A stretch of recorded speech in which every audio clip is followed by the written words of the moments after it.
Hello, I'm here with now board member Keisha Nzewi. Welcome. Thank you so much for coming back and joining me again. How are you doing today? I'm doing great. Thank you for asking me back. I'm glad to be in your Absolutely. good graces. Yeah. Well, no, hey, last Mhm. time we talked, it was during the election, and you won, and you've leapt right in. How are things going on the board? What have the first couple months been like for you? They've been exciting. I think exactly Good. what I expected in many ways. I remember back in the summer when I decided to run, I'm like, goodness, I'll probably be dealing with school reopening. We'll start probably Yeah. still be in COVID. And little did I know I was right.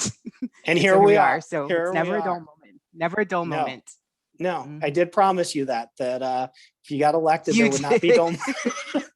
Some of the meetings You get did. a bit long, but the job in general, it is not boring and never Yeah, lacks for things to tackle. So, one not of at the all. from your perspective, and I had Dr. Clark on a couple weeks ago, and it remains the hottest topic of where are we, from your perspective, where are we with school reopening and what needs to happen for kids to start getting back in the classroom, as well as maybe you can talk about some of the kids who already are coming back to campus. Yeah. Well, everyone knows that the district is still bargaining with the different bargaining units, including teachers. Yep. As far as I can tell, we have no interest in returning to school without the teachers, and without having an agreement in place. So it's hard. So being on the inside now it's Right. that perspective, like just how hard this truly is, even without COVID. Yep. Um, and you add COVID on top. So I know that schools are preparing all of their. I just saw a school share a post of their new 6-foot paintings on the floor, Right. of ways of preparing for young people to come back, the reminders. But I also know that both sides of both bargaining teams are working really hard, and they continue to meet and negotiate. And the bottom line is doing what's best for our students. And I know that a lot of people across the country, not just in our district, think that teachers aren't doing what's best for their students. But I can't imagine going into a career like teaching, that is so underappreciated, underpaid in every Hmm. way, previous to COVID and after COVID, and thinking that they aren't putting their students first. I think it's hard for people to understand that you could be on both sides and still deeply care about children, and still deeply want to do what's best. And that may mean different things for different people, for sure. And we see that clearly. But we all want what's best for children. So that's what's going on. Like, I wish I could tell. I have no satisfying answers for people when they say, Yeah. how can we get this done? Right. One of the Yeah. things, and I had Dan Reynolds from CTA, who's also part of the MEDIA, which is the teachers union bargaining team.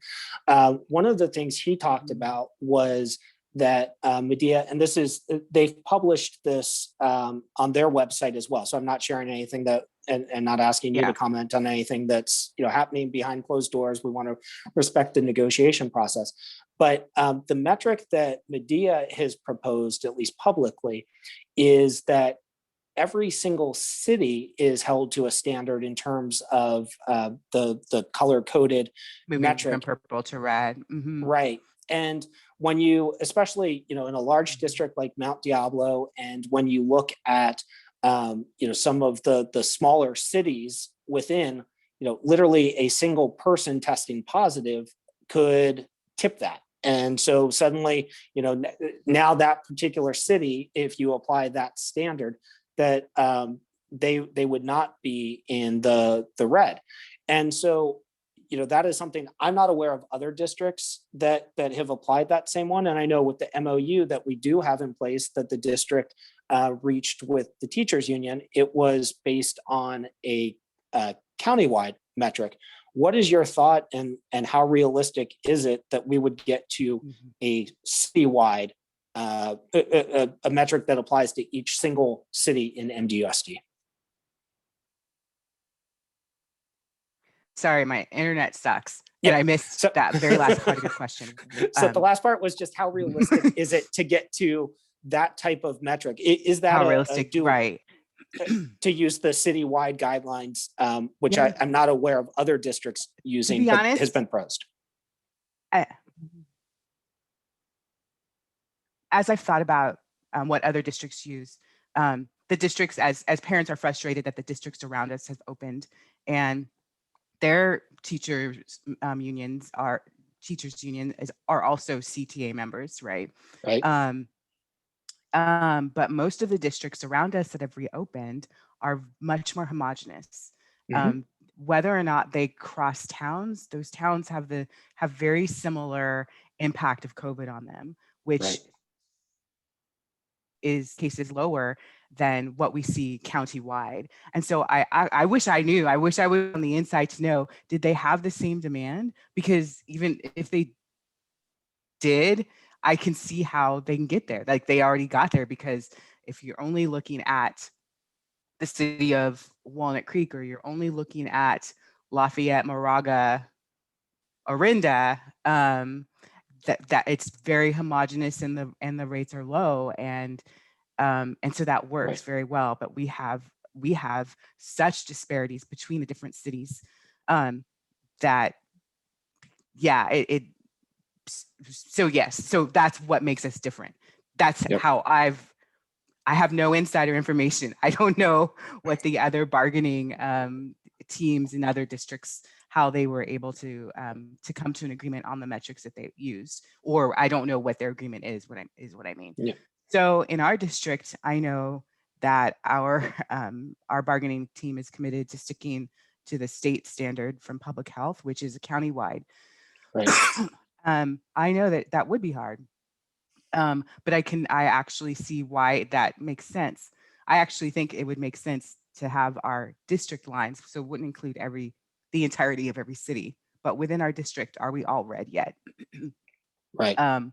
Because it can't be ignored that there are many parts of our district that are so disproportionately impacted by COVID,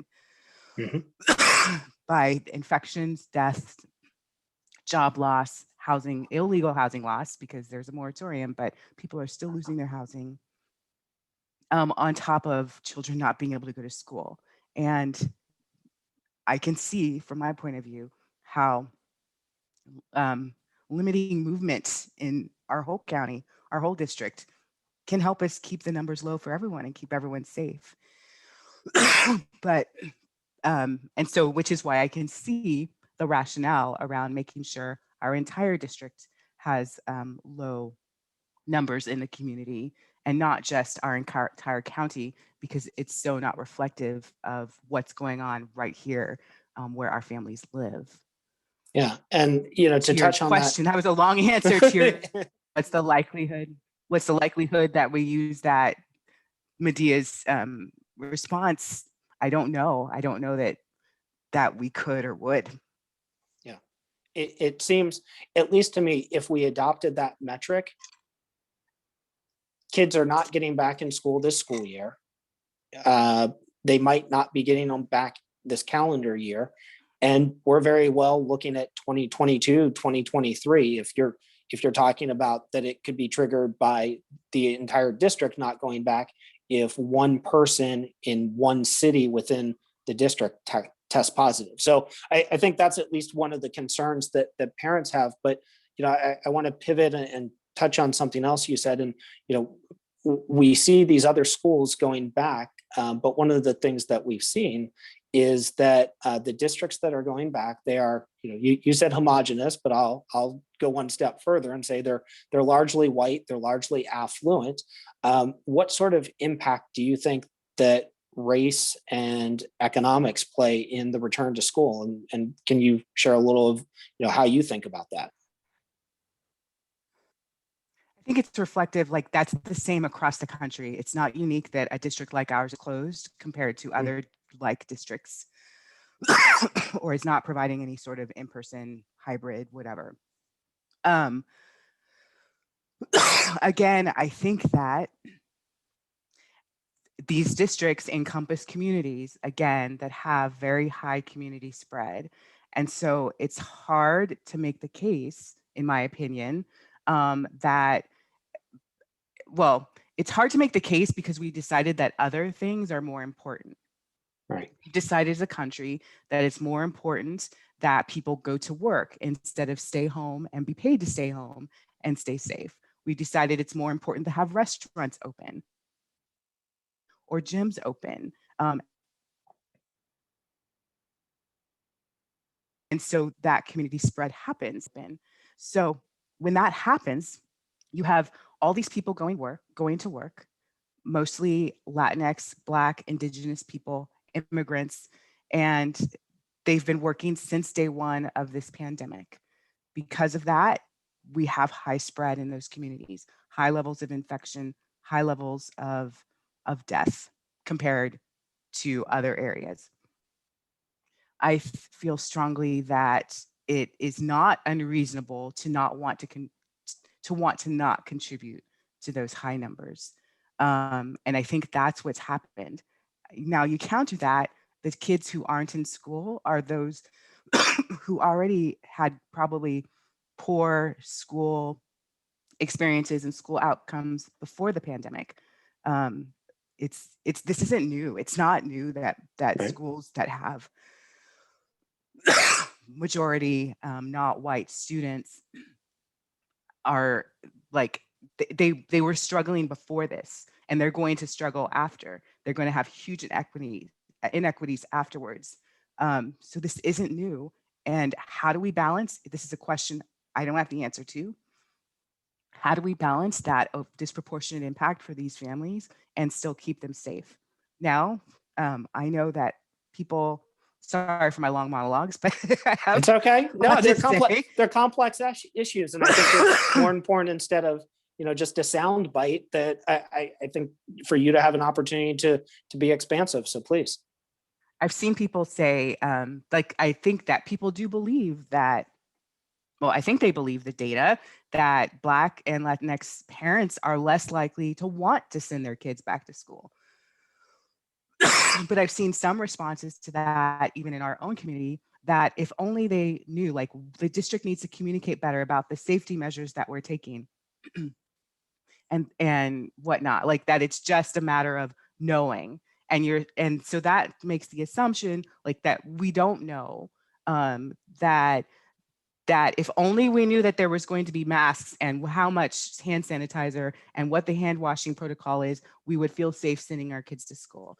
And I think it's the disconnect is that among Black families, and so I can speak wholly about a Black family because I'm Black, but also what I hear from Latinx families, it's like we have in general so much to fear for our children and for our children's safety that has nothing to do with COVID, has everything to do with the white supremacist foundation of this nation and how our systems work and how our systems continuously harm our children and our families. And so it's not just about, will there, it's not about all of the research that comes out that says that COVID doesn't spread from child to child, that there's very low rates of spread between child and child, or very low rates of spread between child and adult in a school setting. It is about what if that's my child? What if it's my child who got it at school, or my child who brings it to someone else at school? Like, I think that as parents, none of us want that to be our child. And I think that for Black and probably brown parents, they also don't want to risk losing their child or risk harm to their own community. And I think that's a level of fear that isn't found in, especially, remember, I am not generalizing, in many white wealthy families, because they don't have to fear my daughter will be in high school in a couple years. She's very excited. She's like, after school, maybe I'll get to hang out at the mall. And I'm like, I don't know if I'm going to let her hang out at the mall, because she's going to be one of very few little Black girls in the mall. And I know that she could be accused of shoplifting when she didn't. There could be just other um, just fears that a white family never has to have, other ways of protecting a children that a white family doesn't have to think about. And I think that that part is being ignored. Now, none of this has to do with school opening. This is about what families are choosing. But I feel like the way that parents are pretty much yelling, it's discounting the voices of other communities who don't have that privilege of not being afraid and not being afraid for their children. Yeah. And I think, I mean, we certainly see it, and it's not even just school reopening, but when we talk about the vaccines itself, that what you've seen is that in communities of color, there is a higher degree of distrust of that. And that is something that we have to, reckon with as a community and reckon with as a country. But let me ask you, I think for, many parents right now, when they hear you bring up these issues, I think for some people, what that translates to is, well, we're not going to open schools until we've solved systemic racism, or but that's the translation of it. And so, how would you address that, or how do you bridge those things? Are they two separate issues, or how are you thinking about that? I don't think they can be separated, but I don't think we're not going to open schools until we solve systemic racisms, because we're 400 years in, and it's not going to be fixed in these few months before we are hopefully back to normal, or a new normal. So I think, like, as I mentioned that before we started talking, that, some of the messages I've received is that people wish I didn't bring race into everything. And I'm like, I wish race wasn't a part of everything. I wish that our systems, were fair and equal. And and and I was elected. I ran because I want to bring those issues to the forefront. It may be hard to hear, it may be different what you're used to hearing. And I think that's all that it is. It's just different. So I think that misperception. So one, it is not going to take us solving racism to open schools, because we're not going to solve racism. I think it's just, what I'm addressing is how the conversation is going. I'm not against reopening schools, believe it or not. I am for having every layer of protection for everyone who chooses to go. And I am for people having that choice at every level, not just families. I believe teachers should have that choice. And that has nothing to do with racism. But I think race is part of this conversation, especially when families who are not families of color try to say that we really should get back to school for these students of color, who they really weren't concerned about before. I was pondering after last week's meeting, and I've only gotten a few angry emails, believe it or not. I've gotten a lot of emails of support, but I was just pondering, people say they care, but they didn't public comment about the substantially disproportionality that we have around over-identifying Black students as intellectually disabled. And now our district has to go through a process to correct that. No one spoke about that, but they care about Black and Brown students. No one spoke about the CCE presentation 2 weeks prior, which our district is going through that process because we are not serving well Black students, students in foster care, and students who are homeless. Like, where's the outreach for that? So it's just, that is why I said it just feels disingenuous. It's like, right now you will use Black and Brown students to try and get what you want, but you're not going to be there. And please prove me wrong. I really hope so. Prove me wrong when we're out of this and back to the normal business of things, that we don't allow ourselves to be back to the normal business of things, that we use this opportunity to reimagine how we deliver education in an anti-racist, equitable manner that serves all families and all students the way they deserve to be. Yeah. And, I mean, it's one of the things, frankly, I struggle with, and I look at the fact that, I, I count my good fortune in that, I mean, I think there's been such a divide during this pandemic. And, I mean, I looked at my 401k statement, and my 401k is higher today than it was a year ago. And then on the other side, you have families that, to your point, there are evictions, or there are families that have, been on some sort of rent hold, but they, that bill is still tallying. They're working more jobs, and COVID is hitting very disproportionately. And so, you also have the fact that, to your point, one, inequity in our systems in Mount Diablo, but throughout the country existed before COVID. They've been exacerbated by COVID. They're not going to disappear with COVID. And so I think one of the things that, I mean, to your point, let's see what people do afterwards. But, for me, I guess one of the things I've thought about is I'm willing, my wife is willing, where, most of the child care during the day falls on her. Most of the support for schooling has fallen on her. And so we've had a thought that, like, hey, if schools were returning, but there were kids who were really struggling and needed to be there, we would happily keep our children at home because we have an environment that allows us to do that.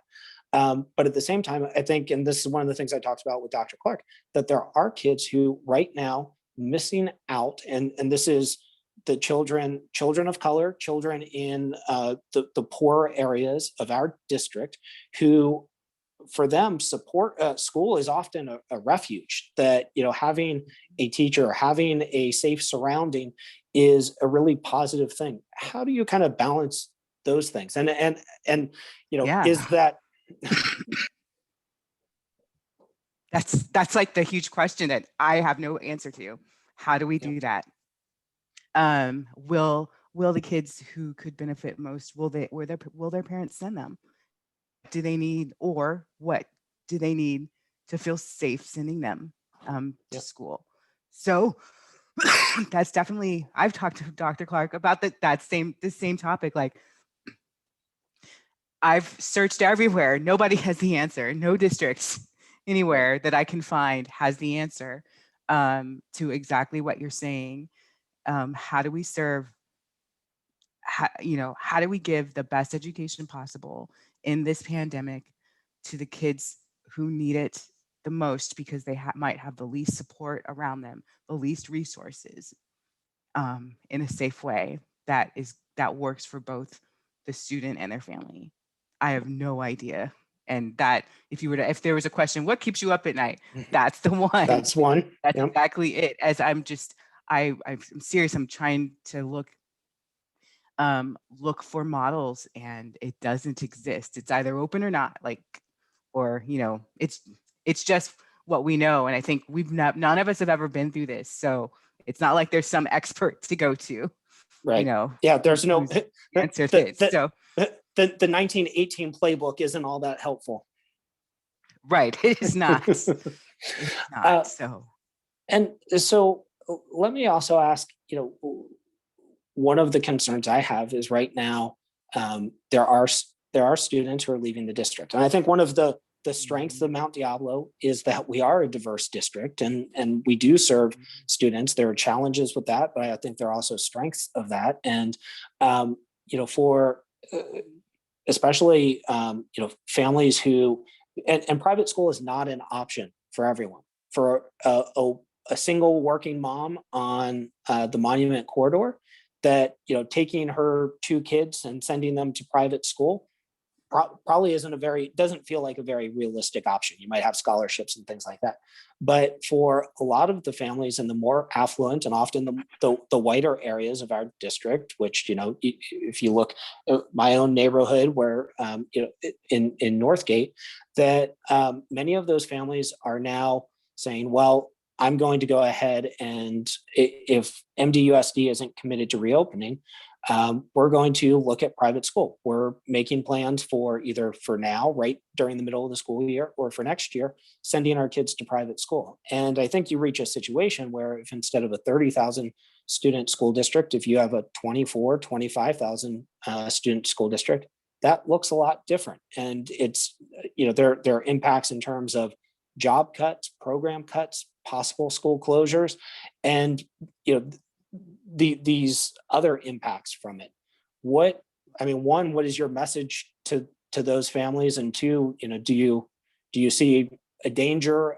Is it a concern of yours in terms of what I described? Is that a realistic scenario? The scenario around like if we were possibly lose 5,000 or 6,000 students, I have no idea. Like leaving public school isn't even in the realm of possibilities for me. So I see the same chatter that you see. I know people have left. They have, the means and the desire to do so. And I think that each of us as parents is charged. Like we are the best that we can be, and we are always doing the best, whatever we think is best for our children. And for those families, they're doing what they think is best for their children. To your point around like the danger of if we lose that number of children, then we do lose funding, we lose state funding, and then that would require cuts and job loss within the district and whatnot. And I think your question in that part is like, should that come like into consideration into what we're doing, or like. And you can't put a price tag on someone's life, but at the same point, I think it is part of the conversation, and then understanding that, I think people keep looking at, private schools are opening in this area, other school districts in this area are starting to open. In Contra Costa, since we're a year into COVID, one person under the age of 30 has died from COVID. Now, there certainly are longer term impacts, and we don't know all of that, but one person under the age of 30 has died in the last year from COVID, and I don't think and I think no one under the age of 18 that we know of. And so, how do we balance that with, now we're seeing vaccines, we have teachers who are starting to be vaccinated, we have teachers who want to go back in the classroom. How do we make that happen? And what is your thought there? Okay, so there was a lot in there that you There added. was. I did. I'll try and this is why I give you as much time no, as you I want. know. Right? So what you said is like, you can't put a price on a life. And I think this is what upset a lot of people, from what I was saying, not last week, but in conversations on my Facebook page. It's just that my guiding star is like, I don't want to lose any students and any teacher, any staff, or any of their families, anyone that they love. I don't want that to happen because of how we moved forward with reopening. And I know then people say, oh, like you want to be zero. And I'm like, no, I never said that. But are you okay with it? Right before we got on,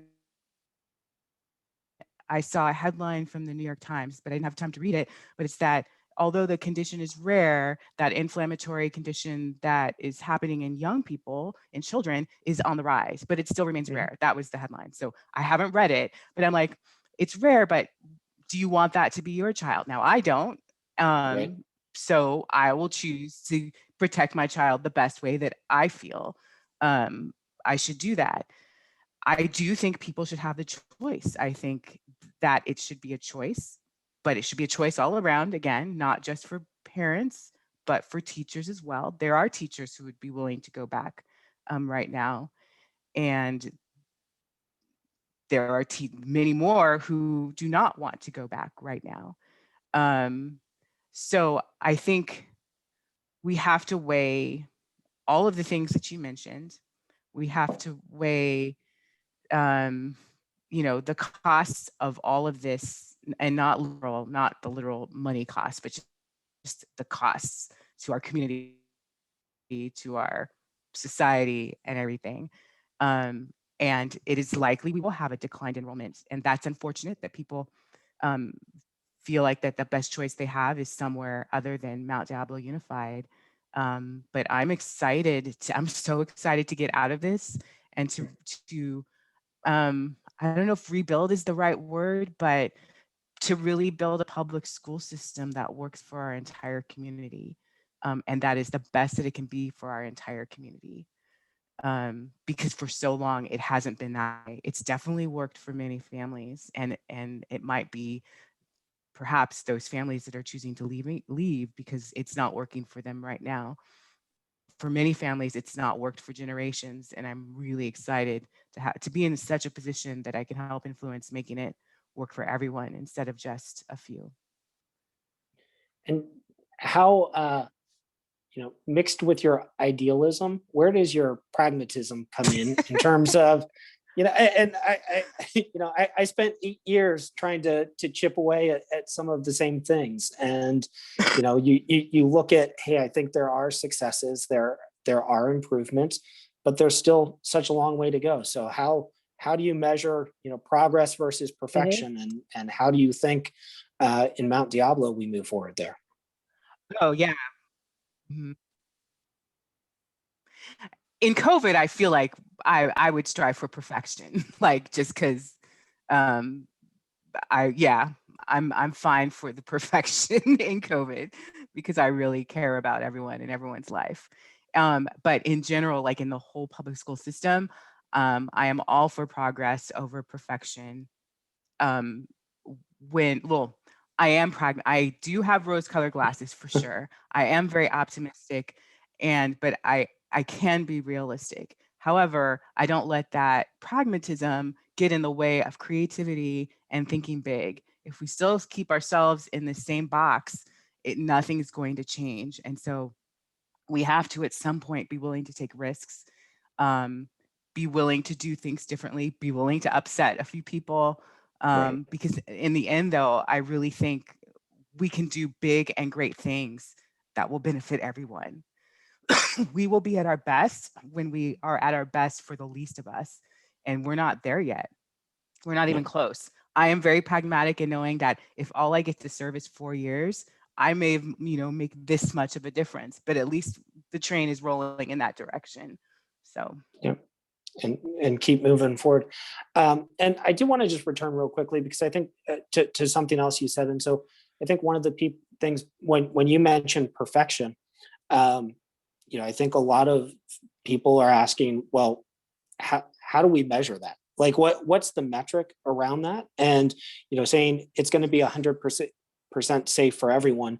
Let me give you a flip side, which is just to interrupt, I Yep, won't go. please. I'm not saying 100% for everyone. I just wanted, because Okay. I know people will think that, because there's no disease. I mean, what we can have 100% is every layer of protection available. That's how I would Okay. say. Like 100% would be having every layer of protection. Actually, 100%, I'd say that's 99%. 100% would be people doing what they're supposed to be doing when they're outside of school, not gathering, not being maskless anywhere, which includes, to me, I don't think there should be dining instead of schools, because as people accuse me of not looking at the science or believing the science, I believe the science when it says the top places that COVID spreads is restaurants, bars, and poorly ventilated gyms. I believe it. Right. And so why are we allowing, right now, not right this moment, but when it comes back, why will we allow that? And schools remain closed, although they will be able to open, but they weren't back in the fall. So I would hope that our community does what we need to do outside so that we are doing that's the 100% to keep our school community as safe as possible. So sorry to interrupt. I just want No. I know people are like, you're not going to get zero. And I'm like, I know there's nothing that's zero. But in your mind, so is it that there has to be every available PPE and protocol, what is the threshold? Because, and I know you've looked at the latest CDC report, and I think that they dug into some things, but is it waiting for that? Or because I think, and the example I was going to give, and it's, not exactly COVID, but, I mean, one of the things my wife and I have talked about is for our younger son, allowing him to play football. And so, it is not 100% safe. And we've measured that, and we still go back and forth, but that's like a decision that we're making. So, it's kind of, I guess, a similar context, although, it's not football, but, how do we decide that, hey, we have enough equipment, we have enough of the checklist, and you looking to Dr. Clark to say, here's what we need before I support it, because you do have guidance from the CDC, which I think was much more clarifying than anything we had seen in a long time from the CDC. But I'm glad is you that thought the so blueprint? too. Oh, Other people said it just says the same thing, and I'm like, it actually doesn't. No. It says a lot more. Yeah, and I mean, I will just say, I think one thing that was infuriating was, I think that the school districts have been left to figure this out in a piece. We chalked it up to local authority, but it was really a sink or swim. And so you had from the president screaming, put kids back in school, to I think even in California, to your point, in terms of what the priority is for with reopening. And I think there are some things that Governor Newsom has done well, but I think there, French laundry aside, some quite a few gaps. And it has felt like we're going from one extreme to the other, and that school districts were often left to their own devices to figure this out. We have not made this a state or national priority to get kids back into school. And so, as school districts, we're kind of going at it alone. But what is your threshold to say to Dr. Clark, here's what I would need to see? Is there one? I mean, when you're talking about all the equipment, and are you? Well, so I've only been in this for 4 meetings now. Yeah. And what I've learned is the bargaining matters. So it does. Like, I'm not in here. Like, believe me, there is no board members that is a roadblock right now to the bargaining process. And there is no board member that is at the bargaining table. So, we get snippets, we get condensed version of what is the back and forth going on right now.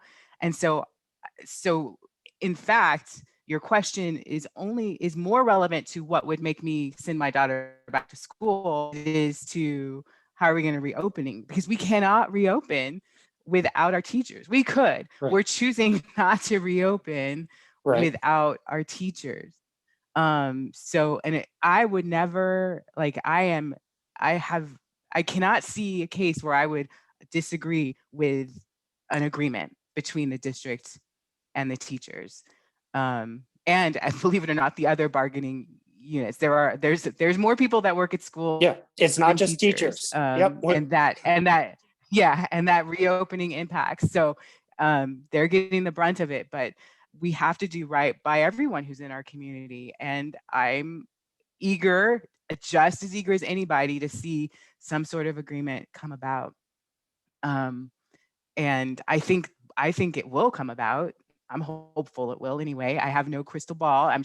There is my my optimism, but I don't think there's a reason to think that we won't.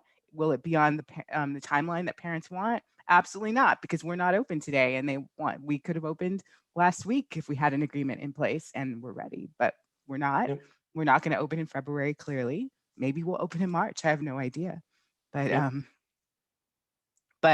to the point of, if we're making people come to work, if people are choosing to come to work, they should have all of the layers of safety in place to do that, and to do that well. Yeah.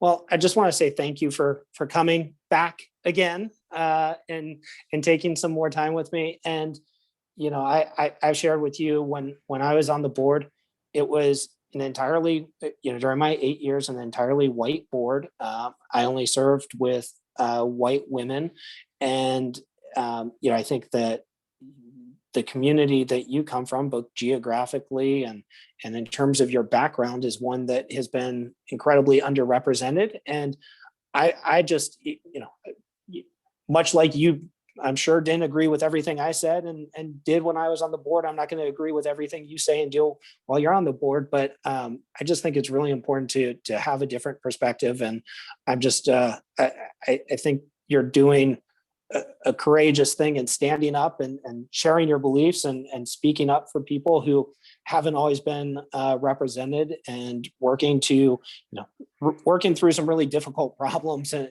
being courageous enough to confront them head on. So I really appreciate that. And I thank you so much for taking some time with me. Thank you for giving me this opportunity. I really appreciate it. Absolutely. Thank you and take care.